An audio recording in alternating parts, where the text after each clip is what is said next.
Especially since we're live. Let's see here. I guess I gotta switch my video. Add a little Pictora. Here we go.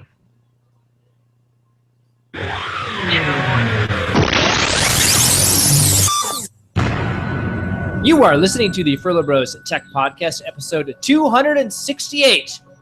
We will not mention President Trump. Maybe.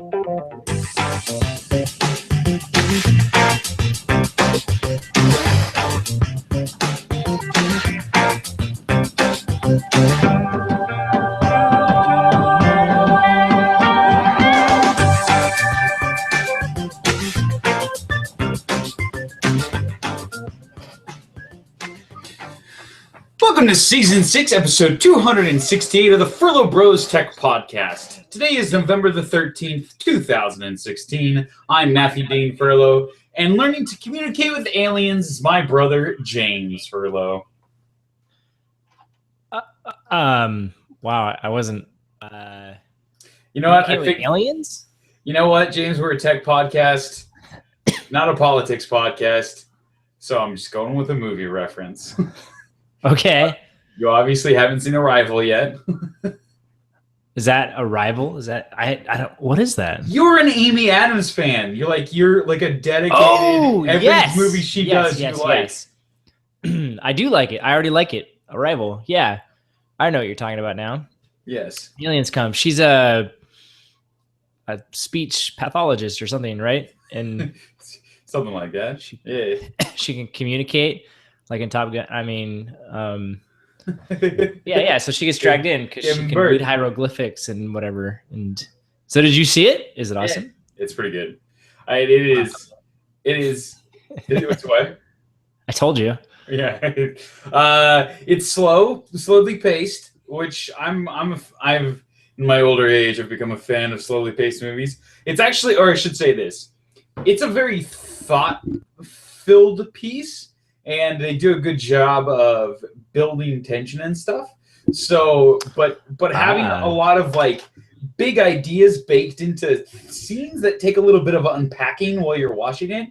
So the movie would be really boring and feel really, really slow if you're just like letting the story unfold in front of you. But if you're trying to understand what's going on and like the bigger pictures, they give you a lot to think about with each scene.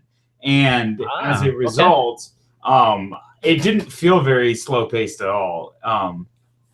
The tension was definitely ramped up to 11, and yeah, it's pretty good. Awesome. I definitely recommend it if you're, especially if you're into science fiction at all. It's a pretty good alien flick.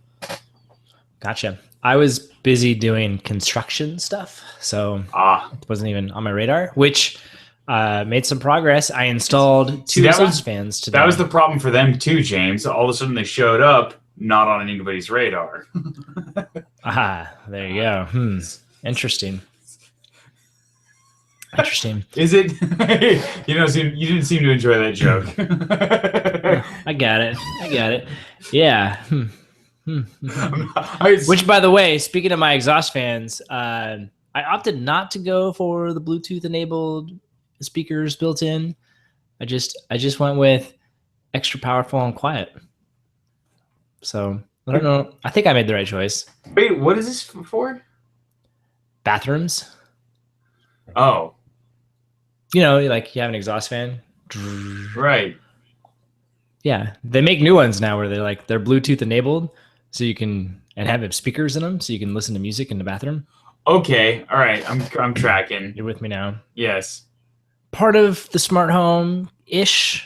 Not really. That's a fall. That is definitely fallen short. Bluetooth speakers, like there's this thing that's 1990s tech. Right. There's something coming, I think, in the way of like a Bluetooth router. There are already some options out there for that sort of thing specifically, but I think especially audio stuff, like a Bluetooth audio router where it kind of just turns everything into a Google Chromecast. Oh, no, stop. Settle down, Google Home. Just chill out. I know I said your name. Sorry, I don't know how to help with that yet. She doesn't know how to help with that yet. But yeah, they not your turn yet. Yeah. There's something there, but they just as a Bluetooth extension. I mean, it's kind of nice, but I am a guy with way too many Bluetooth connections, and I find that especially like if things activate with push buttons, it works pretty well. Like the fact that like I have headphones. I walk into like if I'm listening to a podcast or something and I got my headphones on right after the workout and I come in and I grab my Bose sound link and I hit the power button, automatically sound jumps from my headphones to that thing. I can pull my headphones off, jump in the shower or whatever, and I'm off to the races. That works pretty good. But I'm sure that's not how your exhaust would work. It probably would be like you have to go into your phone and like open up the thing and like connect to it every time you walk in. It'd be more annoying than it's worth, I would guess. Yeah, I have no idea. Or, well, maybe it only turns on when you turn your exhaust on. Just like your push button. In that sense, it is a push button. But you can't not turn it on. So I don't know. Yeah. I don't know. I ended up not going that route. You see, that seems definitely feels more annoying than it's worth. I went for bigger motor and quieter. So that seems well worth it, especially because like sound systems they'll in the next like you can just bring a Bose sound link into the bathroom if that's what I do. Works great. Yeah. Actually, it's not. Okay, two more thoughts. First one is I did punch a hole in my roof today, so that happened. Good, on purpose. Don't worry. Oh, okay. I was gonna say. I'm still just like, okay, I'm putting a hole in my roof. This is usually not great. I had to vent the exhaust somewhere. The original exhaust system vented into the attic, so that's good. Yeah, not good. I do also, you'll appreciate this. I have a little sound box like you're talking about, and which I used to have in the bathroom.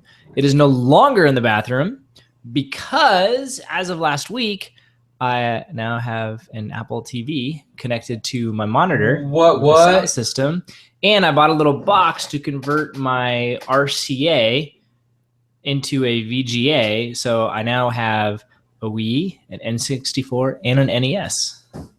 All plugged in where?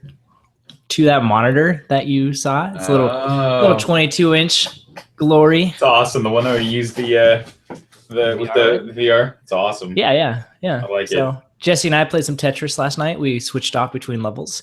Has Jesse ever come into my bedroom and seen the potential of what life could be like in the future? No, I don't think so. Do you think it would appall her or excite her? I gotta slowly boil that water. Actually, I'm pretty sure I figured it out now. If I can find an NES version of Dr. Mario, she would let me get a television. I'm pretty certain. Dude, have you not been following the news on this like the NES Classic thing with like 40 games? I'm quite sure Dr. Mario is on it. Yeah, but I mean, I got the original system. I know. Okay. All right, this is a solvable problem because I'm pretty sure you can buy cartridges that you can like put anything on. Like they like have like a Raspberry Pi style thing in them. Gotcha. And then they just output the visual and taking the input from that. Makes sense. Okay, this is a solvable problem. Problem. So, but pretty exciting. Cool. I like it. I'm using that little sound box for all of my stuff. No, music, whatever it's called. That's a great solution, James. It's a really little sound box. I guess it's a 22-inch screen. You don't want to get too invested too quickly. Exactly. Well, see, again, I got to kind of warm her up to the idea. Like, see, this is awesome. Which, I mean, she's already in. She just says I have to save for it. This is my way of not saving for it. Ah, gotcha. So, yeah. Cool. I like it. Well, James, you know what? We're not here to talk about. Well, I guess we're here to talk about tech stuff. So, anyways, we will continue this week, like every week, by talking about technology and the continuing corporate opera. And by that we mean the soap opera of corporations' dealings back and forth, the people working for them, their marketing campaigns, and of course the technology they're developing. But before we get into the heart of the show, James got a short disclosure he wants to throw our way. I actually missed this last week. I've officially been a founder of HPI for a year now. Whoa. So, November 1st. Yeah. However, I still don't represent HPI or any of their opinions. How are they doing? We're still around, so there's that. That's pretty good. We announced we're laying off another 4,000 people a couple months back, so that happened. But yeah. I also am part of Twitsy, Etzer, and Lending Club. Twitsy. What would that app do? Homemade tweets? I don't know. Oh man. Don't worry, we got election stuff coming up. I'm gonna keep my powder dry, making election jokes. Yeah, no, that's cool. I don't have anything to disclose. I don't represent anybody's opinions. I barely represent my own. If you want to follow us throughout the week, we're up on the social internet. I am at Matthew D. Furlo on Twitter. I'm NextWigan4 on Instagram. I am JamesFurlo.com on Twitter, Instagram, LinkedIn, Facebook. Cool. And if you want to chat, I don't know. I think that app's still on my phone. I made it a point not to open it since I got a new phone. Yeah, it's there. Just hasn't been opened yet. That's funny. You didn't rush to Venice Beach and pick up your Snapticles? My Snapticles. That's such a dumb name. It's such a dumb product. I can't even. I'm. You know what? I wasn't even going to talk about it because I read a bunch of articles of people who are clearly being paid by Snapchat. Yes. To talk about it, and they're trying really hard. It's the Minion vending machine. It's amazing. I know. They're trying really hard to be like, look, this product is real dumb, but the advertising campaign and sort of the movement they're going, like, there's smart things going on. There's real thinkers behind this, but yeah, it's a dumb product. Yeah, we know it's. You just know they're in trouble when people are more enthused about the vending machine than the actual glasses. Yeah, right. Yeah, exactly. Yeah. The product, the $150 product that it's delivering gets less attention. Whatever, James. Taxes. Less sales tax. Yeah, it's jeez. Whatever. It's so dumb. But anyways, if you want to, we're not talking about that this week. If you want to go to furlobros.com, everything we do talk about, we're going to have articles and videos and audio and whatever, all that will be linked there. Go and check it out. And yeah, this is gonna be good. I'm excited. Stick with us this tonight because we're gonna talk bipartisan politics a little bit. Oh, it's gonna be. It will be really interesting in the way that Furlo Bros keeps things interesting. We're gonna focus on the things that we can focus on. So it should be fun. Everybody's talking politics. We got to join in. Yeah, I'm in. Actually, I'm really excited to talk about this because it's. Yes, all right, sweet. But first, okay, talk to me. You got something in the mail recently, right? Okay, Google, are you awesome? I'm not sure. What? That was really disappointing. Okay, Google, how far am I from the moon? The moon is 238,900 miles from Earth. Okay, Google, turn off the lights. You got it. Turning 2 lights off. Oh. It looks like the heat lamp is available right now. Okay, Google, turn the lights back on. You got it. Turning 2 lights on. It looks like the Hue lamp isn't available right now. Okay, I got one more in me. I got one more. Oh, I've got like. It's not perfect, James. There's a one of the lamps. So I have 3 lights. For my Hue because I just have my room wired up. Yeah. I don't have the rest of the house. So my third lamp, the third light bulb, I actually use whenever I'm doing like recording stuff because it's like the right color lamp, and I don't need 3 bulbs just all the time in my room. So it's just not plugged in right now. and it's tripping out because it's like I can't find it. Settle down, okay, Google. Settle down. Yeah. According to Merriam-Webster, 1, to become quiet, calm, or orderly. Less than with things, settle down here. I'll come for a visit. Greater than 2. To Okay, Google, stop. Can you do the woodchuck one? How does that handle? Okay, Google. How much wood would a woodchuck chuck if a woodchuck could chuck wood? Let's investigate why a woodchuck might chuck wood. Possibly as a defense mechanism. Woodchucks are large rodents, prey to many other animals. Okay. It didn't specifically answer my question. What about the meaning of life? Okay, Google. What's the meaning of life? The answer is somewhere between 41 and 43. Yes. There we go. There we go. Yeah, we got one of that. We got one of the cheeky responses. That's what I was looking for. Yes, that's all I want. Yeah, no, and then the last trick that I've really been working on so far is, okay, Google, play some Green Day. Playing Green Day on Spotify. Okay, Google, turn it up to 100%. Okay, Google, now turn it off. Sorry, I'm not sure how to help with that yet. Okay, Google, turn off the music. Actually, one of the things I really like about it is if you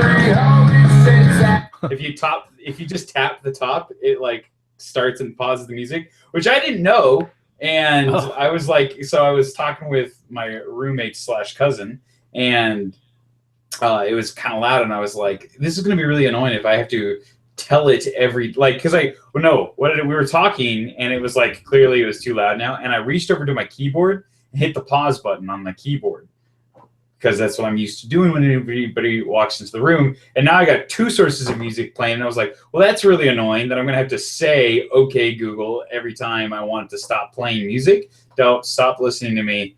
You're driving me nuts. But it turns, so I just like reached over and tapped the top of it, and the music stopped. Well, that was neat. That's exactly what I was hoping for. So nice.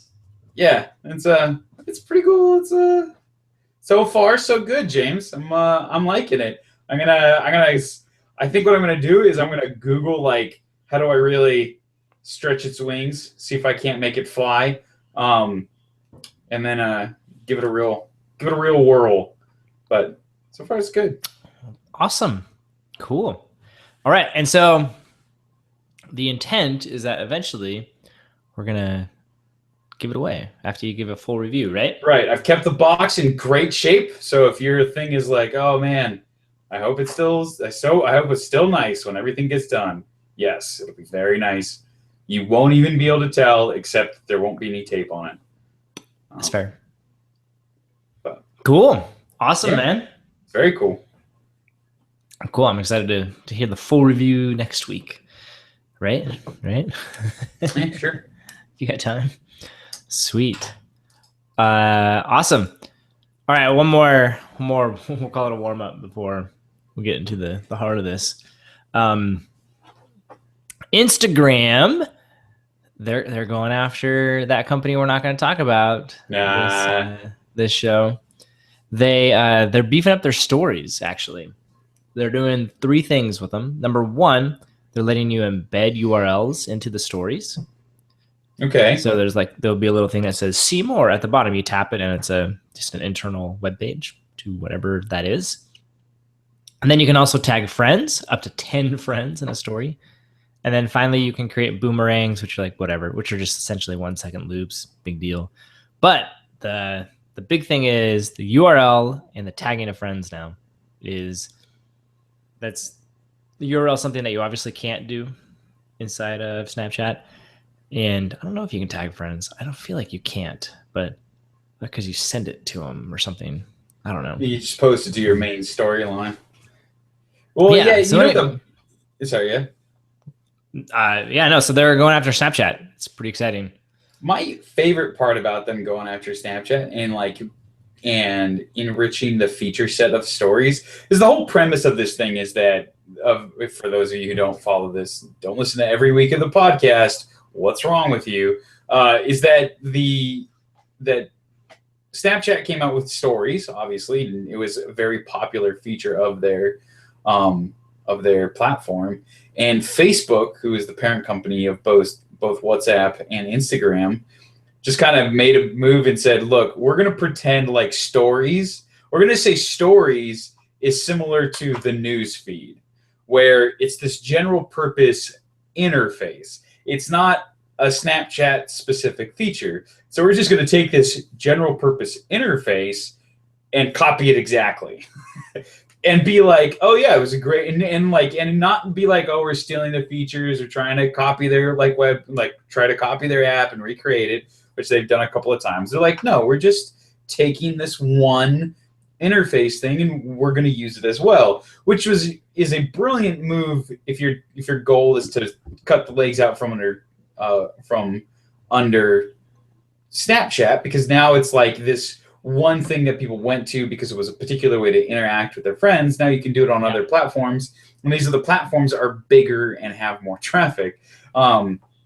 So it was a clever little move, and now they're taking it one step further, and they're going, oh, we're going to take this interface, this generalized interface, and we're going to add more features that make sense within our context that makes our thing better. And the best part about it is, if you're a creator, if you're an advertiser, if you're whatever, now it's like, oh yeah, you see this product that's part of my stories, you can click on this link and I'll make money, or you can do whatever. Like, they're going to make it easier they're going to make it more compelling. If you as a user have a choice to go to use Instagram stories or Snapchat stories and try to build a group of followers, you're going to do it on Snapchat, because that's going to be the easiest place to build a big network, monetize, and stuff like that, which is real smart. And what's great about it is that Snapchat's not going to have any other choice but to respond by having parody features and basically saying, oh yeah, we can do that too. But then all of a sudden, you're now in a feature race where you used to have this very unique interface and way to interact. Facebook came in and stole it, and you've been trying to come across as like, oh, they're just stealing our things, it's not nearly as good. And as Snapchat is forced into a position where they have to start adding features that Facebook has, now all of a sudden they basically acknowledge that, tacitly acknowledge that, no, Facebook's thing is it's legit, it's worthy of, it's its own thing, they're innovating on it, and it's worth being considered along the same level as our version of it. Totally, yeah. Which is a real bummer if you're Snapchat, because that was like that was your bread and butter past disappearing pictures. Yeah, they gotta be careful here, because if they're spending a lot of time focusing on the Snapticals and not on the core product, they could get past. I can't remember the stories. They don't have the filters like Snapchat does. That's still pretty well done. I know Facebook is adding them somehow, but it's still a differentiator. I don't know, yeah, we'll see. But at the same time, like, it's one company. Like, it's Google-esque in that one part of the company will build some sort of a feature set, and they'll build up a code base, and then that code base gets shared across all the different companies. Now, Google's really good about building libraries that in such a way that, this is going to be, we're going to work on, what's a good example? I'll come up with the character by character, sending every single character you type gets sent to a server and returns an answer. That mechanic was something that they developed and then turned it into a library that any other thing on their platform can use. And so everybody has that feature now. Facebook doesn't seem to be as good at getting that across to all their different products, but they all share code bases. So if Facebook builds up some really great, filters and VR facial tracking stuff, in the Instagram team will be able to go, okay, this is well built up, it's bug free. We'll just adapt it to our interface. We'll do a little bit of monkeying with the code, and boom, all of a sudden we'll have this feature too. And in Snapchat, it's going to be like, oh, now we have to come up with something better than that. And in like 3 or 4 years, Apple will come out with the same feature, but with like only 2 different filters that they never update, and they'll be able to say, look, we have filters as well. Company drives me crazy sometimes. I don't know why I had to take a shot at Apple there. I guess because a couple of me and my friends try to use the iMessages effects still, and we're just like, it'd be nice if there was something to keep it exciting and fresh that'll come before the end of the year. And that's one of the big things that Instagram does very well with especially with their filters, is they got like their core filters that don't ever really get updated, but then they have a slew of filters that are updated either by where you are, events going on in the year, or just stuff that sponsored things, and that keeps people coming back to try the new filters all the time. That's good for keeping your brand and your product top of mind. Totally. What are you? Are you goofing off on Snapchat, man? Well, I was trying to figure out a way to add the URL, but I don't seem to have that feature yet. Well, I got the boomerang though, so there's that. But yeah, I don't know. I'm sure there's a way to do it. Just got to figure it out, James. And we can monetize. I know. But anyways, that's Instagram. They're moving, making waves. Nice. I like it. So cool. Well, I think we should just get into this, James. Just do it. Just come right out and say, who'd you vote for? No, I won't do that. So obviously we had the election this week, and for some people it's great news, for some people it's horrible news, for some people it's somewhere in between. I'm just bummed it's over. I know, right? Just as I don't know. It's amazing.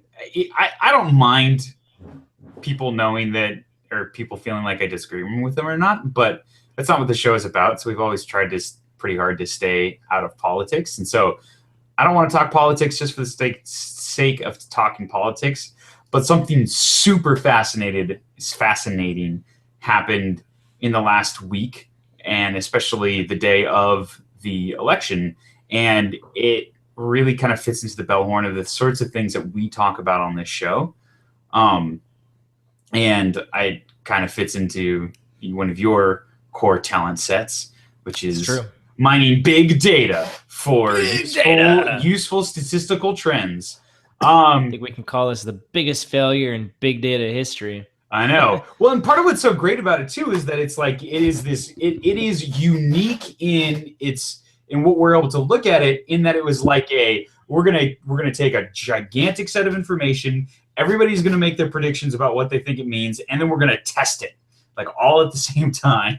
And you never get to run experiments like that. So the fact that we ran this giant experiment and it was this like tremendous failure. Those of you who don't know what I'm talking about, whether you weren't following the polls close enough or whatever, about 3 weeks ago, it became pretty clear that Hillary Clinton was going to win the election. And then from polling data, it had been trending that way for actually a long time, but it was starting to solidify. More and more people were moving out of the category of undecided, moving into the decided categories. People kind of knew like it was getting to the point where there weren't enough votes to move anymore in any particular state for Trump to win. And I became very aware of the fact that, and partly just because of the kind of shows that I listen to, that a lot of the media had completely bought into this narrative. Like everybody just agreed, well, Hillary's going to win. And obviously she didn't.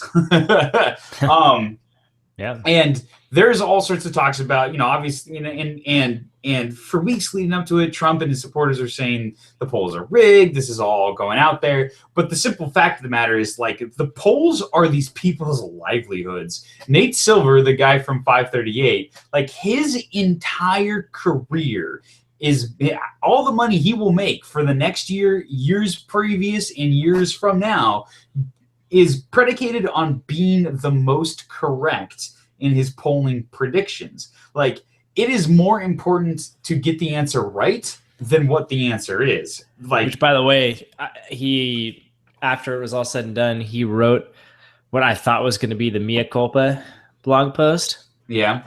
It was amazing. He was like, here's why we were more right than everybody else. Wow. I was like, wait, what? He goes, yeah, we gave Trump a 25% chance of winning, whereas like New York Times only gave him 19%. And I was like, really? And you're counting this as a win? That's really weird. You know what? I feel bad because it's like the last thing you want to do is, because there's this complicated idea that he, not only is that not true what he was saying, but it's like, it's ridiculously not true. He wasn't more correct than anybody else. There were people that actually accurately predicted what happened. And yeah, apparently Los Angeles Times. Yeah, Los Angeles Times. Holdouts. Yeah, Los Angeles Times did. Notably, the Trump campaign did, which feels like it shouldn't count, but I've actually read about it, and I got an article that we can link to talking about what happened and why it happened, and why they were quote-unquote right. Because specifically 3 weeks ago, the Trump campaign was in complete agreement with Nate Silver, and then they readjusted all of their models, which would make you think, well, that's really, you don't like the answer, just change the model. Except their new model ended up being correct. So you're like, well, okay, that's worth noting. And the other reason why this is really important is because Hillary only lost the Electoral College by like, it was like 30,000 votes across like 4 states, which is a really small number by and large, especially considering that they were in states where they thought it was so locked. The campaign, according to the polling data that they got, was so locked and loaded, they didn't even bother to go to the states. They focused on states where the numbers were a little more questionable. Everybody agreed it was sort of weird. Pennsylvania, Florida, states like that. Whereas the rest of the Rust Belt, where you're talking Michigan, Wisconsin, where she lost, and that led to Trump's victory, where Trump was hanging out, she wasn't. Now, had she gone there, had she done rallies, had they invested in advertising, had they invested in ground game, could they have turned those states around? Yeah, like completely, easily, because all they had to do was to focus on the big cities where there are hundreds of thousands of people and get like more people out and voting in the big cities, and they could have easily turned those states around. And without changing any votes, just motivating the people who didn't go out and vote. So this is like a huge deal. This is a huge deal because the people who this is their job, this is their livelihoods, they got it wrong, which is not good. This is a huge deal because the campaigns oftentimes win and lose on this information, and where Obama was hailed for his ground game and their big data and their ability to predict where they needed to go to make for some really devastating electoral college wins. The Hillary campaign, powered by many of the same people, completely failed. So yeah. So why did it work one year and not the other? So what it seems like happened was the silver lining to no. Which where's the one that I wanted to go to? I think it's his first article.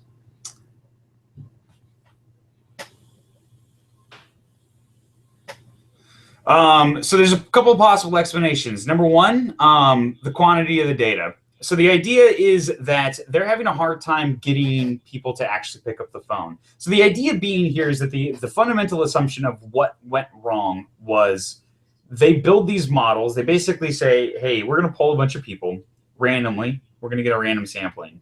Hopefully it'll be representative of the population, but it probably won't be, because what we find is that you poll people who won't vote, or you poll people who will vote, but they're not really sure what they're going to do. And if you get a large enough set of data, you can apply a statistical model. You basically compare it to years before and say, based on what they said last time, this is what happened. And so if we can extend that to the future, we'll match what the current results we're getting to the results we got last time, and we'll make a prediction. And so one of the ideas is that the amount of responses that these guys are getting are shrinking. They're not allowed to cold call cell phones for a number of reasons. So it's hard to get. So they can only call. About that. I know. So they can only call landlines, and as a result, for obvious reasons, it's a shrinking number of people, and it's a changing demographic of people. Totally. Tends to be older people. I have a landline. I don't understand why. You do? I actually do know why. It's because our old person aunt is said that we should have it, and since I live with my cousin, family who listens to this podcast, please don't tell her I called him our old person aunt. I was like, wow. I just all of a sudden I remembered, oh yeah, this is live. Yeah, jeez. Wow, elections just bring out the best in people, doesn't it? Jeez Louise. But yes, so the problem is that the demographics of who picks up the phone changes. So they can't get as random of a sampling. Interesting. And especially because they can't get as many people. The numbers are falling. And it's like, and for example, number of polls conducted in Michigan in 2008 was 11, 2012 it was 10, 2016 it was 9, so the shrinking numbers. Ohio, similar number. It went from 25 to 13 to 18, but in Wisconsin it went from 16 to 12 to 10 for a total of 52 polls in 2008, 35 in 2012, and 37 in 2016. And so just, and this is, and that's just continuing to fall. The next possible explanation. You think it's just because everyone? It'd be interesting I guess if it's just purely because of the landlines, it gets too expensive to call people. That's one thing, as opposed to everyone thought they knew the answer, so why keep calling? Yeah, that's part of it. And the other issue is that people don't pick up the phone, and so it becomes really expensive to get a large enough data set. Yeah, really. So I had a situation where I knew there was someone who was going to call me and to talk to me. I knew it. It was on my calendar. He called me. I didn't recognize the phone number. Didn't pick up. And then afterwards, I went, wait a second. Yeah. That person called right when I told him to. And I don't recognize the number. I'm not picking up. Yep. And I used to a lot. And now I'm just like, nah. Well, and the problem with me too is that like one of the big tricks of people who break the law and cold call, a lot of times they're just robocallers to see who will pick up the phone. And just the act of picking up the phone and saying hello, you're now on a list of, oh, this is a valid phone number, and they can sell that list. That sounds horrible. I know. So there's this real disincentive to pick up the phone, because if you pick up the phone, people will pick up the phone, or you'll get more calls. Yeah, so another possible explanation, and this one seems pretty legit to me, is data quality. Pollsters have an ideal representative sample based on the electorate they're trying to poll. If they aren't able to get a representative random sample, they will count the responses of the individual they got more times, called weighting, to each of the desired sample. If a demographic is harder to reach via cell phone or internet, that goes heavily towards one candidate, and chances of polling error increase. Interesting. Which is, just basic sampling polling ideas. So they basically say, so what ends up happening is one person can really throw off. If you have somebody who's a demographic who is hard to count, they can count for a lot more votes. And if they happen to be a weird vote, like a black guy in Chicago who's a Trump supporter, which is exactly what happened to was it UCLA? Who was it? I can't remember who it was. But there was one who just had this huge outlier week after week, month after month of they kept saying like, oh, Trump's really pulling the African American vote in the Midwest, like really doing well, really surprising. And it turns out it was like when they pulled through all the numbers and they looked at all the weightings of their models, they're like, it's one black dude who kept picking. They'd call him because they would do these, like, they do month-to-month polls, and they called a bunch of people at the beginning, and then they'd call them all back and try to see how they changed over time. And it was one guy that kept picking up the phone, one guy that met this demographic group. And so the question then becomes, if we're not getting quality data, the models can be perfect, but they can be really thrown off by poor samples. So, once again, this is another part of the whole, what's going on here? It's getting more expensive. Is it possible to get, is it just the way we're polling? Is it leading to this skewed data set? Oh man, I bet that's interesting actually.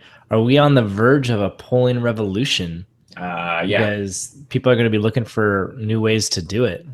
Yeah. Since this clearly wasn't reliable this time around. And I was worth a lot of money to somebody, I'm sure. Yeah, well, yeah, you're like, I don't know, Trump or Hillary, that'd be worth a lot of money. Yeah. Totally. So another possible explanation is the idea of misleading data. So this one is basically Trump surrogates have been claiming for months there was a hidden Trump vote. Social desirability bias, a term coined by social scientists, is a type of polling response bias where the individuals don't share their true preference in a poll because they desire to be viewed favorably by the person polling them. This type of bias is more common in live interview polls than on online polls. If Trump supporters were misrepresenting their preference, it would skew the polls towards Clinton, result in a polling miss, which, might have done early on. I got polled for the prior to the California, the California polls, and I threw out a couple of responses that I knew would just sort of like mess with the polls. And I was like, it's kind of fun. Like at that point, it was already very like closed case. Like Trump was gonna run the table and get the nomination, and Cruz was out. I ended up voting for Gilmore. Like it was kind of fun for it just to be crazy. Yeah, and so, I guess it's becoming more and more of a thing.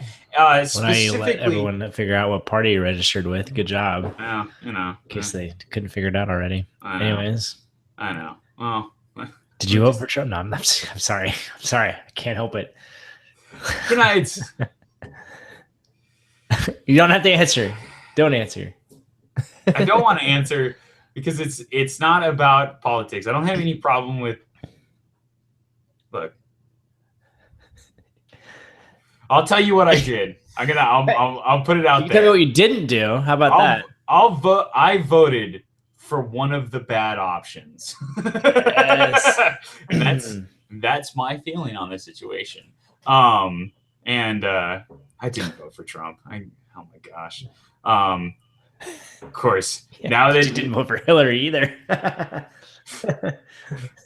It's California. She won by 25 points. Like it doesn't. That's what I say, dude. It doesn't matter who you vote for in California. My beef was with the Electoral College, not with the polling system. No, Electoral College is a great system.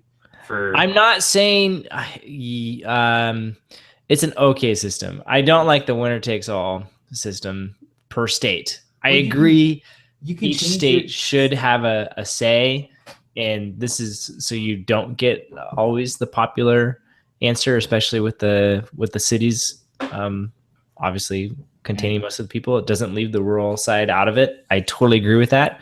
I would love to see the Electoral College be proportional within states, especially some of the bigger ones like Florida, California. But that's just me. Tejas. Yeah, that'd be cool. I could get behind that, definitely.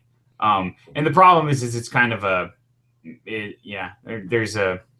there's definitely it's easy. I always like to retort with, well, you can change it in your state house. It's not a federal thing. Just lobby for it in your state. But there definitely, aware of that. like I say, but there definitely is a we're talking numbers and statistics and how numbers rule our lives. There's definitely a prisoner's dilemma in that. If one party can, if Democrats can keep California as a winner's takes all, then the Republicans have no choice but to try to get another state to do it, like Texas. And as soon as Texas and California have done it, it just becomes this cascade of everybody's got to do it. And it kind of like a recreational drug. Yeah, exactly. And so once you get, in order to get that to be done, which I think actually most people would be totally cool with, you'd have to get both parties to do it in pretty much every state in an incredibly short period of time. Totally agree. But I don't know how you. I know exactly how you do it. You need to lobby to do it. But you know that's not the point. So the polls were wrong. So the final explanation I'm going to throw out there, and this is Nate Silver's argument, which is basically uncertainty. Sometimes it's just the nature of voting. Sometimes they're going to get it wrong. Period. And sometimes in a big way. They're just. It's part of the, they always give it within, whenever they talk about, like, if a state if it's 53, no, it'd have to be, if it's 52-48 and it's an even split, everybody always says it's a statistical tie because it's within the margin of error. Well, the margin of error is specifically that.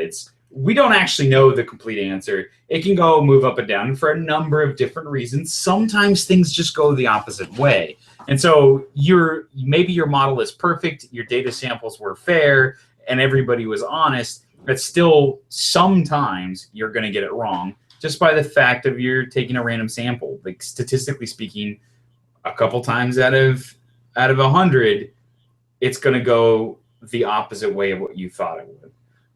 So that's kind of what everybody was talking about. And how much do you think Facebook played a role in this election? Yes, that's a really interesting one. Because and it's funny, I actually got 2 Facebook echo chamber ideas. Articles. I didn't even realize I'd done that. But there's this really interesting thing because it's like Facebook had a huge effect, and this is the problem. It's a wide scale problem. It's this idea of when you're building these models, you want to be mathematically pure, but it's impossible to be completely. There, to some degree, has to be. You got to use your gut, like. You're kind of guessing. You're trying to make sense of really complicated mathematics, and you have to use your intuition a little bit. And all great math is done this way. All great engineering is done this way. You sort of intuitively try to guess at what you think the best answer would be. You might come up with 3 or 4 different possible options. You test them all out, and then you go with the one that's actually the best. That's how engineering is done. That's how polling is done. Everything's done. And so if for some reason your intuition is skewed, that can really hurt your expectations. And that has 2 effects. Number one, the literal effect of the media, the people who are building these models, and the expectations of us as individuals. And it's amazing how much of an effect Facebook has in this. And it comes back to an idea that I remember this being talked about in a TED Talk, I think it was probably 6 years ago, before the last election. And the idea was being that you would Google stuff, and Google's goal is always to give you the best, most relevant answers. And a relevant answer to you is going to be a different relevant answer given the same search query. And a perfect example of this, general example of this, would be I might type in how to parse a string, and you might type in how to parse a string. Well, if I'm always studying, working on Swift, the programming of Swift, and you're always working on the program language Java, they're going to only return answers that have to do with Swift for me and Java for you, even though it's the exact same answer, because they've learned over time, they get that feedback. When it happens with news, if news sites are biased in any way and they tend to lean a certain way, we are going to tend to click on links that interest us more, with headlines that interest us more, and go that way. And what ends up happening, and the big fear with Google, was that there'd be this feedback system that would basically put you into this insular digital bubble. It turns out Facebook does that like to the extreme, because you only become friends with people you're friends with. And Facebook wants you to spend as much time on Facebook as possible, so they've just cranked that algorithm up to 11. Their goal is to get people to like everything they see and be interested in everything they see, which means unless you're the sort of person that likes getting angry at the opposing view, which most people aren't, we click on the things that are interest on us. We like the statuses of the friends that we that agree with us. We read the long posts of people that have ideological similarities to us. And the thing is that Facebook, as you're scrolling through your news feed, it keeps track of how long you stay and look at a particular post. Do you read this entire thing? Do you click through? Do you like it? They take all that information and they build it back into the algorithm to feed you more of that. And the media, they will craft all their stories, and they will do investigative reports that'll get them more clicks and more likes and more clicks throughs. And so people craft their content for an audience, and the audience crafts their stream for that content. And what ends up happening is you get these ideological divides where everybody talks to each other in these bubbles. And it's funny because during Hillary's concession speech, one of the things she advocated for was her users to don't just talk in these secret groups. Don't keep your message, to yourselves. Like, the only platform you now have for change is to talk about it, to get your message out there. And the problem is, it's like, yeah, but I don't like political stuff on my Facebook feed. So I intentionally don't click on it. I don't like it. Even if I agree with it, I don't like it because I just don't want any of it. And so Facebook tunes that stuff away for me. And you sit there and you go, like, being loud and ideological doesn't actually spread your message to the other side. More importantly, it doesn't get you information from the other side. And why does this have anything to do with polling? Well, it has to do with polling because, like what I said initially, which is this idea that we build these models and we use our intuition to try to guess what these big data sets mean. And how our intuitions are built are completely broken right now. Like people just... we don't get it. And when you read the news and you talk about news reporters, in the post-mortem, one of the big ideas and takeaways was like, reporters just didn't understand what happened. Why did that happen? And the reason why that's significant is because they're acknowledging the fact that they weren't talking to the people who clearly voted for Trump. There was an entire large group of people who voted for Trump that they didn't know was there. And so they're asking, and they don't know why they voted for him. They don't know, like, how did this happen? They don't even know who to talk to figure out how this happened, which is fascinating. It's really a fascinating dilemma. And it has to do with this sort of feedback system that everybody seems to be getting caught up in. I don't know how you fix that. So I'm not even going to try to guess today. But it's clearly there. And if you want to break it, you have to break out of it individually. You can't fix that you can't expect Facebook to go and fix that. Or you can, but that's a ridiculous thing to expect of them. Interestingly, I'm going to make this analogy, and there are certain implications for our nation, so just kind of roll with it. It's interesting, actually, with you see this with certain companies where there's a problem, and they never seem to react to it. We saw this with BlackBerry, and I'll be honest, I see this within HP as well, where managers like to hear good things and execs like to hear good things, and so you tend to emphasize and highlight the good things and downplay the bad things. Mm-hmm.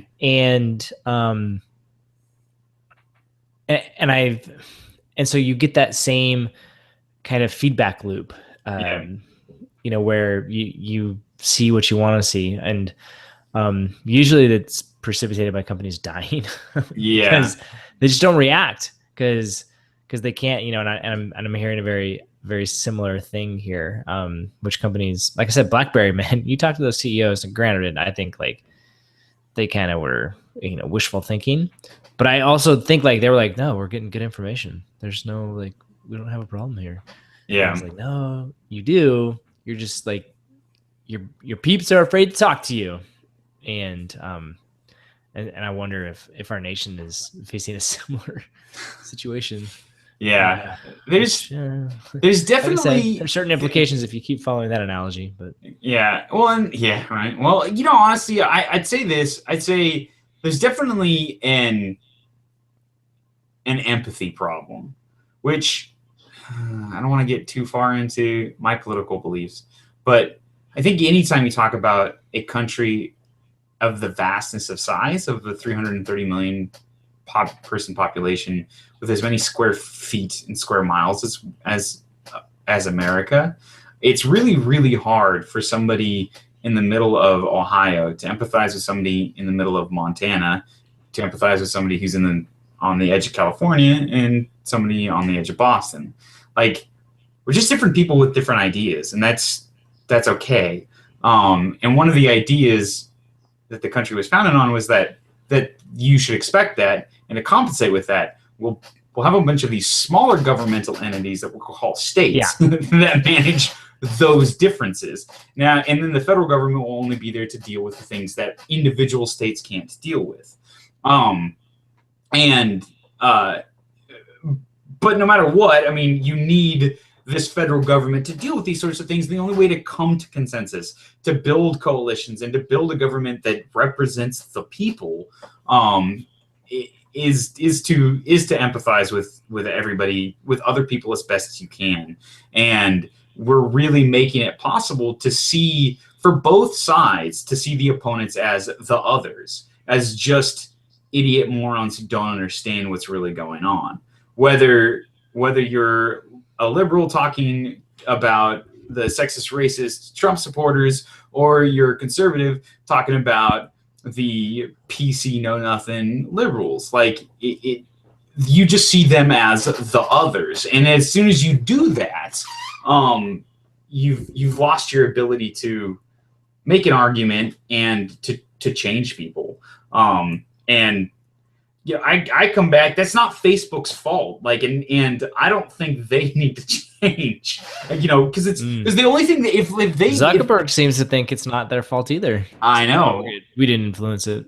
I know, which it's just funny, but it's like, what are they supposed to do? Let's say they decide to make this their cause, and they go, you know what, we're gonna throw reckless abandon. We think we have a social responsibility to fix this. So they go in and they tweak all their algorithms so that people are forced to confront ideas of people that they don't like and they don't enjoy spending time with, so that they can broaden their horizons. What are people going to do? They're going to use Facebook less. It's going to open up an opportunity for competitors to rise up, maybe even completely different social networks based on the idea that they would be these insular things that, oh no, we've got the conservative Facebook and the liberal Facebook, like these two actual things, and then they never cross, and all of a sudden Facebook collapses as a company, and they haven't actually accomplished their goal. Like, it can't be their responsibility, which is exactly the argument that the news media makes. That's why Fox, that was their entire premise, of that there's a liberal bias in the news, so we'll create a place that conservatives can go to. And like, that seems to have improved the situation. Oh wait, no, not really at all. Like, and that's not Fox's fault necessarily. It's not their fault in a vacuum. It's the idea that if you try as the news media to not be an unbiased unbiased provider all the time, then you end up pushing people away. And Facebook's thing is they're like, look, we can be entirely biased for everybody all the time. Like that's, I don't know, it's a unique thing. It really is cool because you know what I never have to deal with? People talking about movies that I don't care about. I really like that. And can they tweak their algorithm? You know, it's like you say, well, they should treat politics differently. Yeah, but what about people like me who I just don't want politics? I don't want to know what my friends thinks because I don't want to change my opinion of my friends based on their political beliefs. And it just becomes a really complicated thing to expect Facebook to do, and it can't do anything but hurt their business model. So it's just a ridiculous proposition. And I think Mark took the right tact, which is to say, look, this isn't our fault. Y'all did this to yourself. And I've actually been pretty impressed with Mark over this whole thing because, like, he stood up for Peter Thiel, which would have been easy for him not to. And Peter Thiel's a pro-Trump advocate who's going to be part of the transition team and happens to be a Facebook board member and one of the founding members of Twitter. Like not Twitter. Yeah. Not Twitter. PayPal. There we go. Part of the PayPal mafia. And it's like, and Mark's just like, look, people have different opinions. That's fine. We can all work together on this one project together that we call Facebook. Yeah. He's still valuable to the business, which is a pretty mature thing for him to take. And you know what? I'll give credit where credit's due. I expected Evan Spiegel to run his mouth and say something really dumb about the election. And I looked for a while. I Googled for a while looking for any news of him running his mouth, and he kept his mouth entirely shut during this election cycle. So hey, you know what? That is a sign of maturity when you're running a business, and especially a business that's still in its infancy, like Snapchat. But they're getting ready to IPO. They're not infants. Come on. I know. Well, that's still pretty. I mean, okay, adolescent. All right. Yeah. So the last thing I want to talk about on this polling stuff, because this is really fascinating to me, is that there was one organization that actually did get it right, and they didn't tell anybody because they thought they were getting it wrong. Particularly there was an app. It's called Brigade. The startup, founded by Sean Parker in 2015, lets nearly 200,000 users pledge their vote to candidates and ballot measures and cross-checks their identities against voter registration databases to make sure their data is authentic. So basically, it's a polling app, which is a pretty, clever. Yeah. This is what we're talking about, this revolution. And back in September, the CEO, Matt Mahan, says the team came across something unexpected. We noticed this huge percentage of registered Democrats pledging to vote for Donald Trump. We thought we're probably just getting conservative Democrats. What's the big deal? The big deal became apparent as the election results rolled in. Nearly 40% of Brigade's Democratic voters had pledged their votes to Trump, and the pledges played out in battleground states like Pennsylvania and Wisconsin. They ended up predicting the results of the election based on the data that they had if they had applied their model. Their thing was their model was so out of step with everybody else, they thought they were doing something wrong. So instead of publishing their data, putting a blog post out there and saying, hey, this is what we're seeing, and A, getting credit for it, and B, giving the Clinton campaign a heads up, they they just kind of sat on the data until after the election. And basically what they were saying is that when we're talking about who are we actually missing, what went wrong, that's the numbers. That's where the numbers came from. It wasn't conservatives who didn't want to vote for Trump, and it wasn't even Democrats who were ashamed to say they were voting for Trump.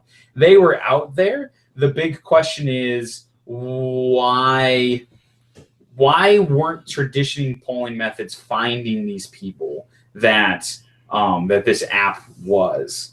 And which I think goes to our thing of, I think there's a revolution that's going to come in polling, because the problem wasn't the modeling. The problem wasn't that it seems, especially there's a couple of specific cases where it seems that the issue was a combination of a couple of different things, but it definitely wasn't the idea that people were lying. People were telling the pollsters the truth. And like I said, the Trump campaign claims that they got it right, because when they started getting the very beginning of voter early returns in those swing states, they looked at it and said, hey, these returns don't match the results that we are getting. So they rejiggered their models to match the results they were getting with the early ballots. And as a result, it changed it. So they said, you know, these states that everybody else thinks are solid blue states can be won if we get out into the rural districts and we get more people out and voting. We can switch districts that were blue districts for Obama twice and turn them into red districts for Trump. And they ended up doing exactly that, and obviously winning the election and becoming the president for the next 4 years. And yeah, it's super fascinating. It's super fascinating how it's just, there's this thing that happened. And the bigger idea here too, that for me is, I think this is the big concern that everybody has about big data and how much data is being collected and how it's being used, is that, you know, when, you know, we talk about how, like, oh, you know, Amazon uses all of their information, Google uses all their information to come up with ads that are specifically the sort of things that you would want. And you and I have mentioned before the idea that, you know, that's fine. Or like, it just give me ads for the things that I want before I even know that I need them. Like, that's great. I don't mind that idea. The problem is that they're not doing a very good job. And that's the concern, is that they're going to get these things wrong. And as a result, there'll be real missed opportunities, both as somebody buying the ads and somebody who's being pumped for the ads. And I think this is just a great example of how people shift their expectations and shift what they're doing. Like you said, you know, when the numbers are wrong, man, you can make some really bad calls, whether you're BlackBerry or the Clinton campaign, that end in an avoidable problem wrecking your big endeavor. And I don't know. Or making it, if you're Trump. I guess I don't have to paint everything in a negative light. I feel like they got lucky, but yeah. Well, they did get lucky in that they had information that the Clintons didn't. They had accurate information, and the Clintons didn't have it. And I'm even dubious of their accurate information, but I think they got lucky on that too. But it's more of just the rest of the world was getting the wrong information. Right. You know, for me, it's like, I'm not impressed with your accuracy until you can show me how well you did at a county level, because that's how it all adds up. And you got to start there. And if you're if you're trying to call it by the states, that's, you know, yeah, granted, you're trying to call 50 of the states, but that's even you want to be one. As a general rule, anytime you're doing a prediction, you want your prediction to be at least one level more granular than your final level. And interesting. And so your states is your final level, you know, because then it's just math, right? It just adds up. And so you're trying to predict the states, not the overall nation. And so your actual prediction needs to happen at a county level. And that was actually what was so impressive about Nate Silver. What was that, 8 years ago, where he did it at a county level. And they were like that was the first real public one that. Yeah. And he got, I think, every single one of them except for one or two counties. Yeah. Right? He got right. And he got, yeah. and so therefore he called all the states perfect, and called it, and that was kind of what put him on the map. And 538 is named after the Electoral College. I totally get it, but so I find it hard to believe that, at least in all the published stuff, not a lot of them are looking at the counties anymore. Which, like you said, you just don't get enough data. You start to do it at a state level, and I don't know, it's just not going to be as accurate. Right, and it's I do wonder. I have this weird I wonder. I'm just gonna throw out a what's that word when something is everybody's talking about idea? Yeah. I'm just gonna throw out a word and just tell me how you feel about it. Wonder what happens when we let artificial intelligence start to get in on this sort of stuff. Oh. I wonder how accurate an AI could be with these giant data sets of just give it giant data sets. And I wonder if there's any way to tune an AI as you're going to the sort of results you're getting. I don't know if there's going to be enough data for that, because they require a lot of training in order to work. Yeah, I don't know. On a side note, and we'll talk about this a little bit later, specifically, they asked Astro Teller, the CEO of X, part of Alphabet, about AI. He's part of some AI consortium, and essentially he confirmed that a lot of the researchers there don't believe, or they believe that AI, how do I want to say it? It's going to take a very long time before AI can make any independent value judgments on human life. and whoa. So they think we got some time.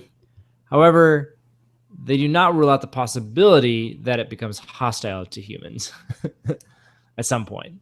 But they're like, but the chances are it would be a while before we even have to ask that question.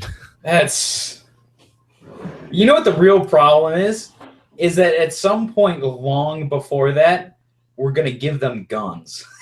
So at the point at which that question, oh yeah. And so at the point at which the question is being asked, the answer will really matter. We won't get a second go at wondering. That's funny. Yeah, pretty crazy. Jeez. Thanks for keeping me up late at night, Google. Oh, man. So, are we ready to...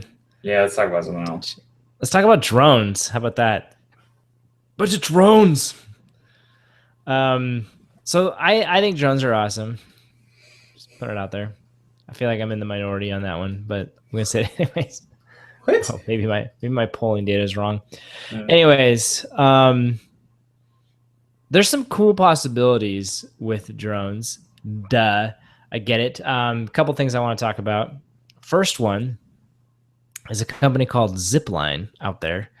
They are, I think this is just cool, just learning about different use cases. They're delivering medical supplies by drone. Specifically, they're focusing on Rwanda. But the idea is villages that don't have roads, let's get you medical supplies via drones. That's pretty neat. Yeah, I agree. And I was like, man, it's just cool to see. That is really cool. That is very cool because delivery, obviously it's a challenge, especially if you're talking about rough terrain, and the ability to fly without an actual pilot dramatically reduces the cost. And you can get it on demand, right? You don't have to have we're going to talk more about what that means, but you don't have to have a huge storage of medicines just in case someone gets sick. I mean, obviously you have the most frequent ones, but if someone comes down with, for example, when I was in Indonesia, mom and the child had tuberculosis and couldn't get to a doctor, couldn't get to the hospital to get it fixed, but they all knew what it was. What if you could, they could put your symptoms in, have someone diagnose it, and go, sweet, we're gonna fly some meds over and get that to you today. Yeah, that'd be awesome. Especially the idea of it's you can have a centralized facility. You can have a pharmacy basically, and you don't have to set up you don't have to set up a pharmacy in every village. You can set up one centralized a long distance away. And especially because a lot of like the coolest drones are the ones where they're like they take off. They're basically vertical takeoff and landing planes. They take off and then they turn on their side and they start to fly. At which point their wings give them the advantage of being able to go super long distances really quickly on smaller battery packs. So you can take a very large load of long distance, drop off the supplies, and then fly back and get some really big ranges. That's a cool idea. I like that. They raised 25 mil to do that. So they're making it happen. And then, of course, Astro Teller, again, kind of referencing this article, he had even more to say about drones because I guess Google has this new drone delivery thing where you can get burritos on demand. So you order a burrito and it's delivered to you via drone. And this truly is the future. I know, right? Actually, I thought it was really interesting. All this interviewer wanted to say is like, what do you think the future is going to be like? Like that was all that this person really wanted to know. Yeah. And Astro is very much into not predicting what the future is going to be like. And so he'd be like, what could you tell me what you think it'll be like in 5-10 years? I was like, no. Can you tell me what you don't think it'll be like in 5 to 10? I mean, it was just like, let me try to figure out all the different ways to ask this question. And he was just like, no, I don't guess about the future. And he goes, instead, we like to focus on what are the big problems. I was like, oh, can you tell me what you think the big problems will be in the future? It's just like, but it's really interesting. I like that method because it reminds me of like when they talk about with investigators investigating a crime scene. You collect all the evidence first, and then you come up with the narrative that fits the evidence. You don't try to come up with a narrative and then look for evidence that fits the narrative because you could be missing really important stuff or finding evidence where there wasn't. And basically what he's saying is like we want to identify the problems correctly and then find the best solution for it. We don't want to imagine solutions and then try to find problems that fit that solution. Yeah. So he asked him specifically about problems. Here's one of them. Goes, you could observe that starting around 10,000 years ago, humanity stopped primarily hunting for meat. We started domesticating animals instead. Yet, we still get more than half of the fish that we eat in the world by hunting it. That's just weird. Surely that won't stay the way it currently is. In the future, we will surely be farming in the sea, and not just the standard fish farming that happens on shore and very near to the shore. That makes complete sense to me. Yeah, and then he talks about climate change because it's almost a meta problem where it has a set of problems within it. He goes, just because we have identified a problem, that means it's on our radar screen. It doesn't mean that we found a solution to it yet or even working on a solution yet. Which I thought was... Came up with climate change as a problem. Crazy smart. Yeah. The fish one, you're like, huh. Hadn't thought about that before. I don't know. Maybe I go to Monterey Bay Aquarium. I was about to say too much, but I don't think you can go there too much. Nah, maybe it's go there enough. But it's definitely something that has occurred that I've thought about, and the idea. The problem is, it's like, how do you ranch tuna? That's ultimately what we want to do, and it's really hard. There's a certain amount of you have to let them roam free. But you know what? Just occurred to me, and like this is you know, he doesn't want to predict the future, but that's what we're all about on this show, James. Is predicting the future. We're really good at it. Much better than Nate Silver.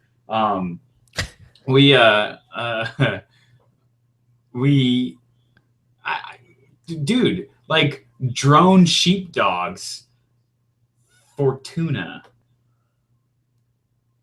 Love it.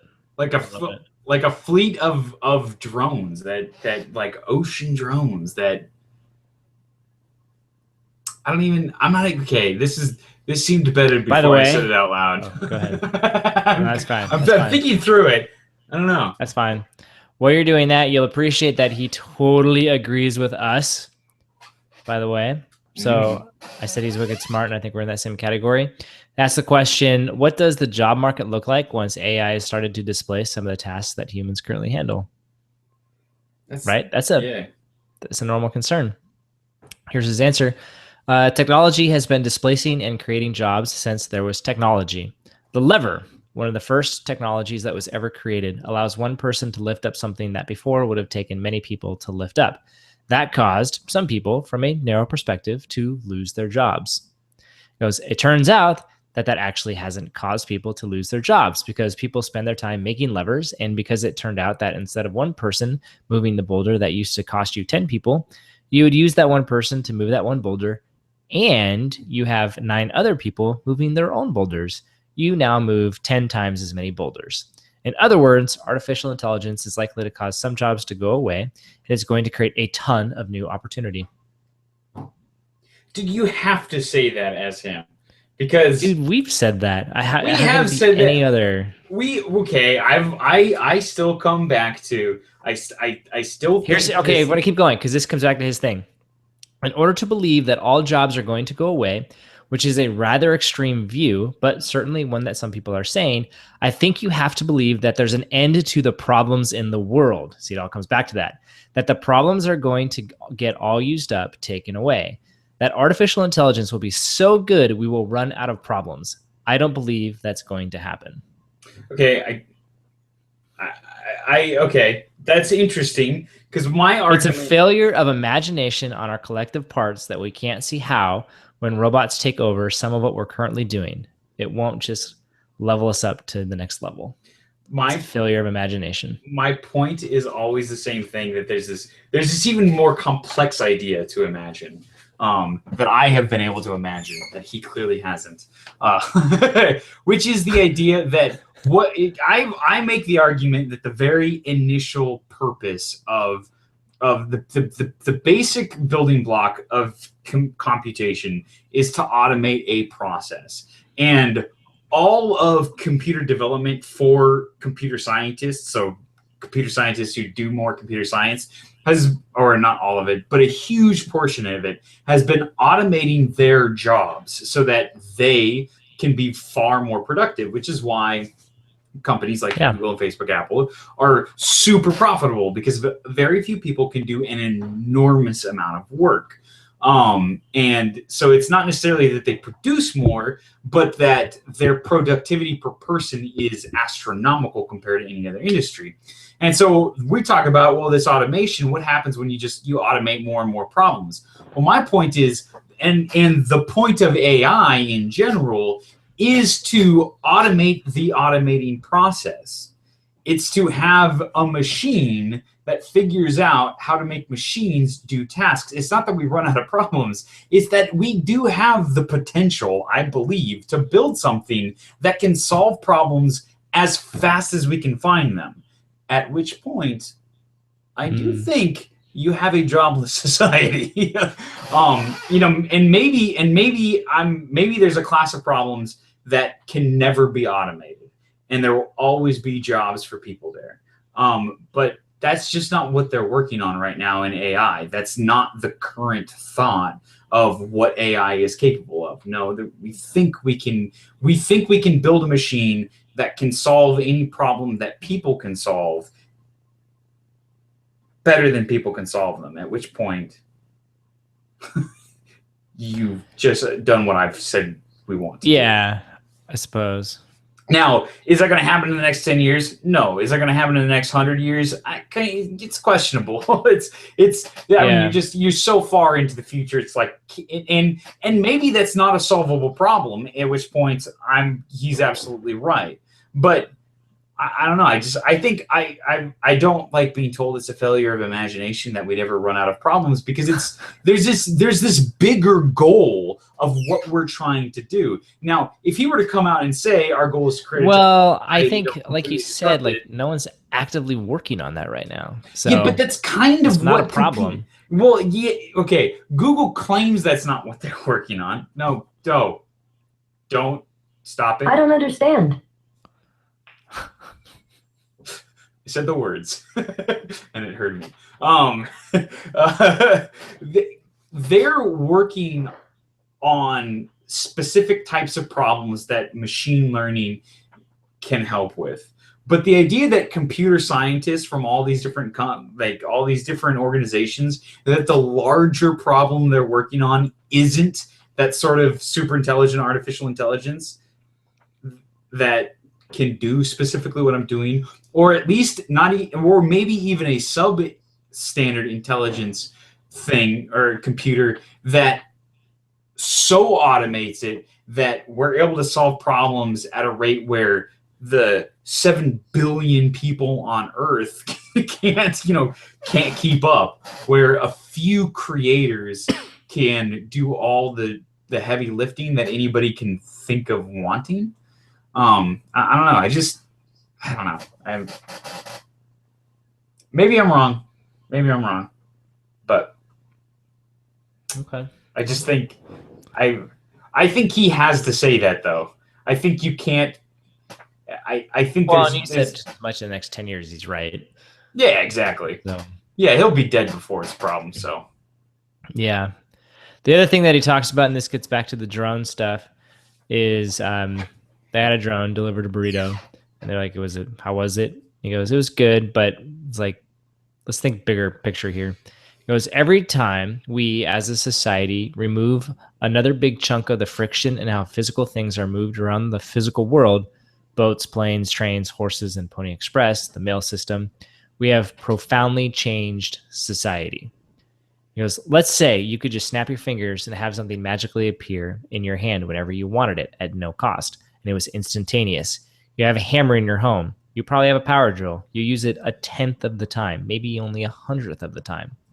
If that hammer was sitting in some central location, it could be shared by thousands of people really safely, making everybody wealthier functionally because they would get the hammer when they need it, and without having to pay for the hammer and drain the world's resources by making all of these hammers that go almost entirely unused. He then talks about how you could have a drawer full of batteries right now. He goes, they're all just charging very slowly, maybe even a Ziploc bag. He goes, and you have that because, let's see here, because you just don't know when you're going to need one. He goes, and because you don't know, and because it's surprisingly inconvenient to go to CVS or Walgreens to get another battery, you just keep all of these batteries in your home that are slowly discharging, most of which will hit zero without you ever using them.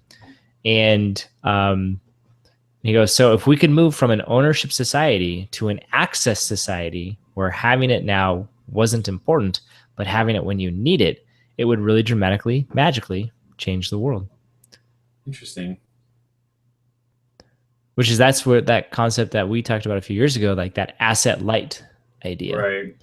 And he thinks that drones will genuinely help people do that. Yeah, I think the battery one might be a bit. Oh, maybe it's not a bit too extreme. I think there will still be a space for reserve, but I do like the idea of, do you need a hammer right away? Like hammer, especially or power tools are a great example, because generally speaking, if you're somebody who doesn't use power tools regularly, what you do is you go out, but you use it occasionally. What you do is you go the extra distance, go to Harbor Freight and Tool, and buy a super cheap drill from Harbor Freight that won't last very long, and it just doesn't. But it gets the job done when you need it, and it's available, and you have it on hand. But if you're part of this centralized rental thing where you just hit a button and then the drone leaves and drops off at your place, and you've got a drill. The nice part about that is now you can get like a high quality drill and only have it when you need it. Don't have to store it. Oh, I like that. That's a cool idea. Yeah, I need a 1/2-inch drill bit for a project. I have 2 holes that I need to drill. Yeah, that's it. I'm thinking about buying a 1/2-inch drill bit to drill 2 holes. I'm just going, wow, that seems like an incredible waste. I should ask somebody if I can borrow it, maybe. Or but that's that idea, right? Or even worse, I bought a 1/2-inch drill bit. I just don't remember where I put it. Drone it up to me, man. I know. Yeah, it's funny. After we completed our first rehab, I had all these tools, and then that was the very next question of like, okay, well, what do I do with all these? And that led us. We investigated doing like a tool rental type of co-op type of thing. Yeah. And ultimately said, well, property management might be where it's at. An opportunity to keep using all these tools. Yeah. Makes sense. I like it. But yeah, so that's where he sees drone delivery and how it all fits into his bigger problem picture. And he genuinely thinks it's going to help society. Amazon agrees. Yeah, that's assuming though your drones don't randomly lose their battery life and crash though. Yeah, right. So I'm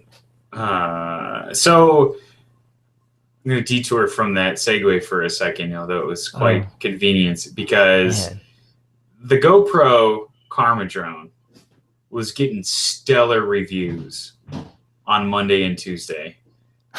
And sort of like the Clinton campaign, Wednesday was rough.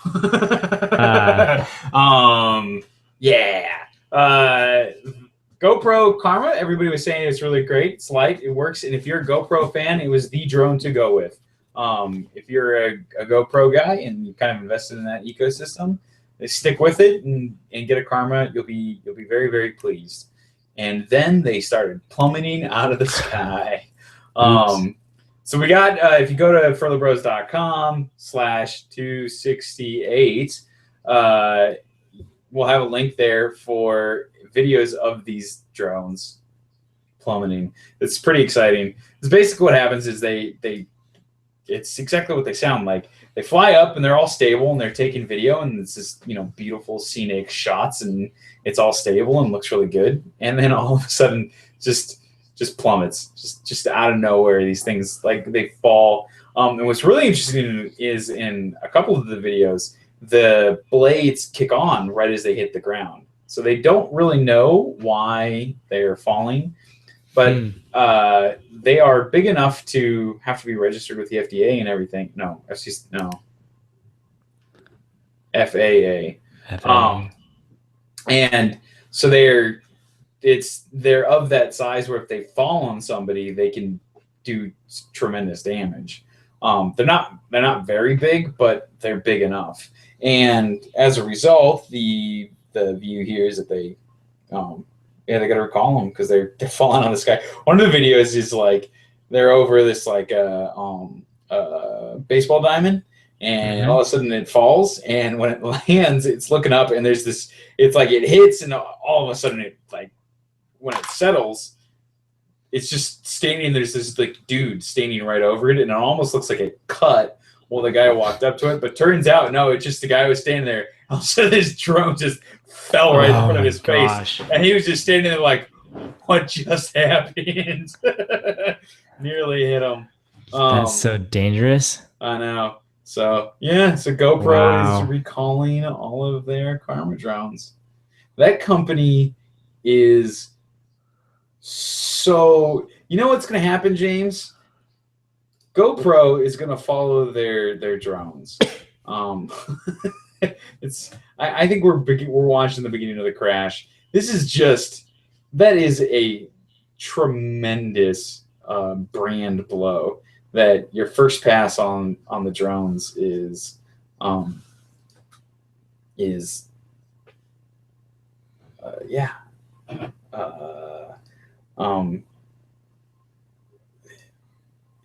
they're being recalled because they're dangerous. One of the things that's really interesting is an article. Drone videos are pretty awesome, for the record. Oh, geez, they're so cool. I want one. One of the things that they're talking about, they think part of the problem might be the fact that the way that the Karma drone is designed, the gimbal, instead of being underneath the drone, is out in front of the drone. And they think it's off balance, and that off balance aspect of the drone is causing issues with how it's stabilizing in flight. But DJI, there's I can't find the dude's name, but he works for DJI and worked with DJI. And he's basically like, yeah, when DJI first started flying drones, they fell out of the sky occasionally. Like, drones are hard. They're not these. You don't just throw a bunch of pieces together, put some software on it, and then start having them fly and have a perfect first try. Like when you first get into this development, it's a tough game, and to get them to be safe, consistent, and reliable is not straightforward and easy. And the reason why DJI is having success at this point is because they've already gone through the cycles of failures and refined designs and learning the possible potential potholes for, especially for launching a giant multinational product. Yeah. And GoPro is just getting going, and they were a little bit they tried to do something big.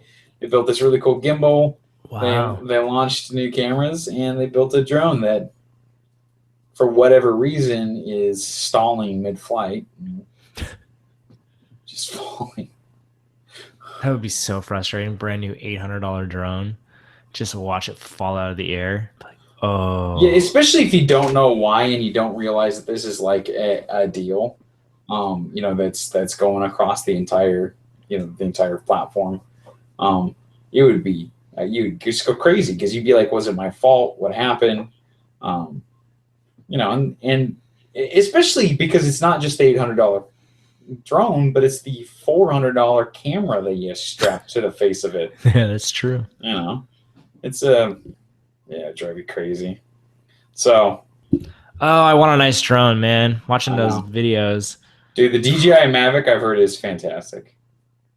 Everybody's saying it's that small one, right? It's the new one that they just launched.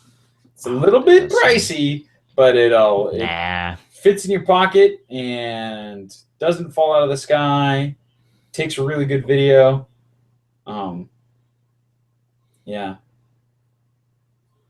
Follows you. Oh man. I know. It's got all its sounds fantastic. Cool. DJI tech.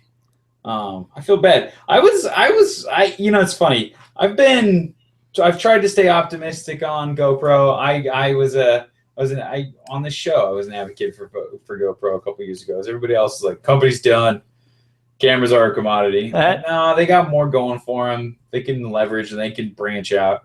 And turns out they did have those opportunities, and they are not executing on them well. And I think as a result, yes, I'm now in the death watch. I think they've got to hit something out of the park, and soon, to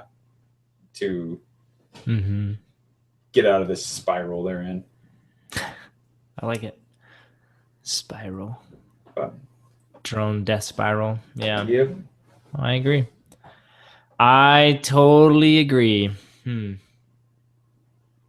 right, next hot topic here, VR. So again, just kind of a cool idea and a use case. I think architects totally using VR now, which they are. Yeah, for me, I'm like, oh, that's great, brilliant. So essentially, they've created new software where you can have an architect who draws up a design in whatever software they use to do that, and then that's the big question. Tell me what software they're using. I want to get on this. Yeah, well, they do that, and then essentially they throw it into an Unreal Engine or something like it, and they create a VR environment of whatever it is that you designed. And they can set it up where it's got like just the studs. It could have the outside stuff. You can test it during different times of the day. You can even test to see where does it get hot based on the sun and where you think it'll actually be going. And more importantly, it's just like, if you got a customer, dude, strap on this headset and tell me what you think. And they're like, it either greenlights the project or kills it right there. Instead of this, I don't know. And now what it's also doing, it's allowing them to create some new architecture that just before it was hard to get the concept across. And now they're like, no, look, see it. And then people go, oh, that's very cool. This is what I've been saying. For 10 dang years. This honestly, but this is my thought has been like, everybody keeps talking about how like, oh, it's going to be good for video games. I'm like, no, it's going to be great for engineers. And there's this world, like I keep coming up with the whole, there will come a day, like me and my boss sitting in, like looking at a tool, and we can walk around the tool, see it at scale, and I can, and you know, just that's just me and my boss. Now bring customers into it, design an entire fab for tools, and you can lay out all this and walk around in it. I don't know. That's, you know, as far as the cables will allow you, that is. It's true. It's true. But man, it's super, super cool. I'm trying to remember what their apps, Revit and Rhino. Okay. Are there two? Apparently, that's like an architecture program that they use that creates the architect's digital file. And then, they're putting game engines like Unreal and Unity. Revit's an Autodesk company. This is, oh my gosh, these companies, they're on the cusp. I'm very excited about this. So you know the difference between a professional grade graphics card and a consumer grade graphics card is? No. The dumbest of things. Basically what happens is you've got like if you're running Autodesk or software, or let me try that again. If you're running Inventor or SolidWorks or one of those types of software packages where you're doing 3D modeling and graphics, AutoCAD, whatever, you need a professional grade graphics card. And the reason why you need a professional grade graphics card is because it has a different it calculates all the different frames differently than how consumer grade ones do it. And the reality of it is that they do it way less efficiently than the consumer grade ones. Huh. The consumer grade ones use the most advanced processes like possible, where they cut the number of faces that are being calculated and actually being they do things where they basically say, like, when you have a face, you only have to calculate one side, the side that's facing the camera angle. Okay. Well, you can do a simple calculation to figure out, okay, which faces do we have to calculate, and then only calculate one of them, and that gives you the half, and speeds up the process, allows you to have more polygons and more faces, because so better graphics. Well, the guys that built all these software packages back in the 80s have just been upgrading them year after year and decided, you know what? We don't want to do that. So how about NVIDIA? How about AMD? How about you just build graphics cards specifically for how we do it, and we'll just use less efficient technology? And NVIDIA and AMD were like, yeah, but we won't sell as many. And they're like, yeah, but the professional grades will just charge more. So you literally pay way more for the same silicon for these professional grade chips that are less efficient. It drives me freaking crazy. But the problem is, like, VR, they're just like, for VR to work, you have to be using the more efficient consumer grade ones. And that's why it's basically what they're doing is you create a model and then export it as a more efficient one that can be run in an Unreal engine. And I think what we're getting to the point of, and this matters to me because I use these software packages and it drives me crazy, but I think where we're going with this is that pretty soon here, in order to keep up with the potential of VR and whatnot, Inventor and SolidWorks are going to have to, and the rest of them are going to have to, Pro E, Siemens has one, but they're going to have to get on to the bandwagon of using the consumer grade graphics cards, which are actually better graphics cards. Just crazy. They're going to have to improve their code to be more efficient. Oh no. But yeah, that's exciting. That's really exciting. Yeah, I like that. Cool. Yes. I want this so bad. I want that so bad. Can't come soon enough, because that's going to be my ticket to getting a really expensive workstation and VR headset up. I think at this point is going to be, it's got to be work related. Business expense. And it's coming. Gotcha, man.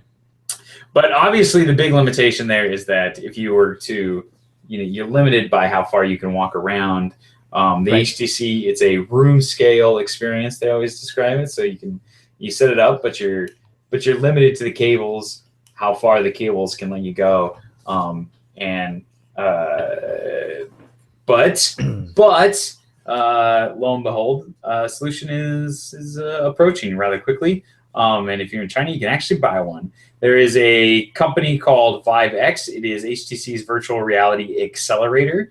There is a hardware that's come out of that called the TP Cast, and it is designed specifically to snip the wires. Nice. Yeah, there's not a lot of information about how it works, and so there's some serious doubts on it because in order to avoid motion sickness and to really improve the quality of the visual, you have to keep the delay between the head moving and the screen updating to less than 20 milliseconds. And right now the Vive is at like 11 milliseconds, right. So it's really in the healthy range. But if you were to add an extra 15, 20 milliseconds, all of a sudden you'd be into no-go territory, which is real tough to do. Some of the best technology out there right now for doing real-time streaming like that is actually built into the Wii U, weirdly enough, that nobody buys. But the monitor on the gamepad has you stream from the console to it, and it loses about 1 frame compared to the monitor. Well, 1 frame at 60 hertz is about 15 milliseconds. So if you're not beating that by a considerable margin, you're in the kind of iffy territory. They claim that the whole thing keeps everything under 20 milliseconds right now, even with the wireless split, but there are some doubts. But the exciting part is first company's actually building it, $220. There's there's a lot of interest. I guess they're the first of like 4 different ones that are trying to come up with it. And I think the point in all this is that this solution's coming. We're screaming towards it. There are going to be trade-offs. There's going to be weird things that they're not weird things, but they might have to lower the resolution or do something to kind of keep those latencies down. But there's a lot of interest in it. There's a huge business. There's a huge market if you can get it going. Yeah, and makes sense. I think we're gonna get it going. Very excited, James. Sweet. Very excited. So cool, man. Yeah, I like it. That could be part of your business expense. I know. So I got one last story. All right, let's do it. So Leeco. It's this Chinese company who has been screaming. If you've been paying attention at all to consumer electronics market over the last year, these guys have been a big deal. They have phones that they're selling in America for real cheap that are getting pretty good reviews. They announced VR stuff just a little while ago. They bought Vizio. It was the first time we talked about them. They are huge in China. They're doing all sorts of business right now. But this isn't Xomni, huh? Xiaomi? Yeah, that one. No, Xiaomi is smaller. I feel like you just smaller. said all the same things. But maybe not. All right. Well, Xiaomi does like they got really cheap phones that are getting really good reviews. Leeco, I got you. All right, I see where you're going. Leeco, the other things that they do is like they do cars, they do wash machines, they do like they're one of those big. They're trying to be the Samsung of China, where they're like, we do literally everything. And they've been growing like crazy because they're only like 1.5 years old. Well, they sent out a letter to the CEO sent out a letter to the company and basically said, so turns out we're already suffering the signs of big company disease where where things are slowing down, innovation isn't happening at the rate we want it to, and we're seeing signs of inefficiencies due to redundancies, and we're going to work on that, especially because we're out of cash to keep growing at the rate we're going. Perfect. I think, like I say, the thing, exactly. Which everybody who's ever played SimCity and got a giant chunk of money and tried to build the best city possible so it could grow as fast as possible knows exactly what this company just did. Like, this is classic poor city planning in SimCity, where you spend all your money and the upkeep to keep it. You basically build all the bones for this giant multinational company way too quickly, and the upkeep for managing just the structure before it fills in is way too expensive to keep it going. Gotcha. Yeah, totally. That makes sense. And say, so this is my prediction. This is the reason I wanted to bring it up, because one of two things is going to happen, I think. Either this is literally the last time we're ever going to talk about them, because you're going to watch them go into a tailspin after this, and they'll have to really cut back, and they'll never really get back to where they were. Or something's going to happen. They're going to manage whatever this little storm is. China's going to come in and give them the cash infusion. They're going to do something. And this is a company that's going to be gigantic in the future. Yeah. And I think those are really the only two options at this point. So I figured it was pretty worth bringing up and okay, talking about it a little bit. So if they can weather the storm, they might be around to stay. All right. Because they got the bones for a company that can be really big. Yeah, sounds like it. They're got their tentacles in a bunch of different places. Yeah. All over the world. That's kind of cool. I hope their driverless cars works out. That'd be sweet. Get another one in there. That's a thing. They're probably doing drone stuff too. Yeah. I would guess. Still. Wouldn't it be cool to be like the head of a huge company where you're like, VR sounds awesome, let's do that. Yeah. Driverless cars. Let's look into that. Yeah, we should probably look into that too. Here's some money. Let's make it happen. Drones? Let's do that too. I don't know. I think I would like a smartphone. Let's do that. I don't know. It's a weird, it's hard to imagine being in that type of position. Right, yeah, I know. It would be great just to kind of, as you get interested, let's be in everything.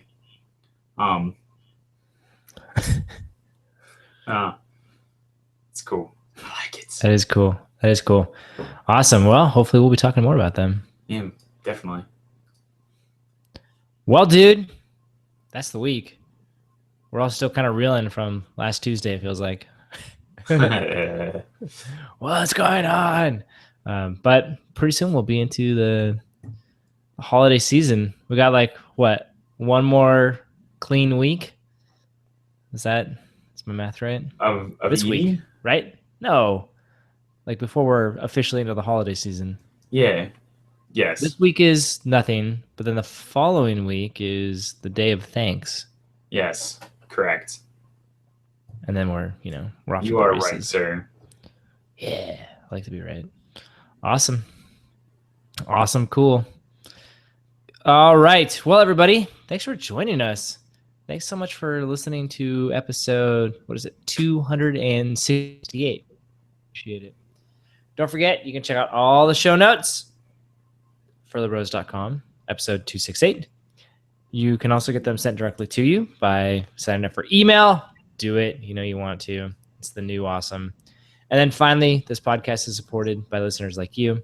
So if you would also like to contribute, you can. Check out the website for more details, furlorose.com. Thanks, everybody. My name is James Furlo. My speechly pathological alien brother is... I don't think she's a speech pathologist, but okay. I think so. I don't know. I haven't seen the movie. Anyways, my Amy Adams fan. How about that? Is that fair? Can I put you in the Amy Adams fan camp? Is that definitely? Yes. All right. That guy is Matthew Furlo. And so we will talk next time.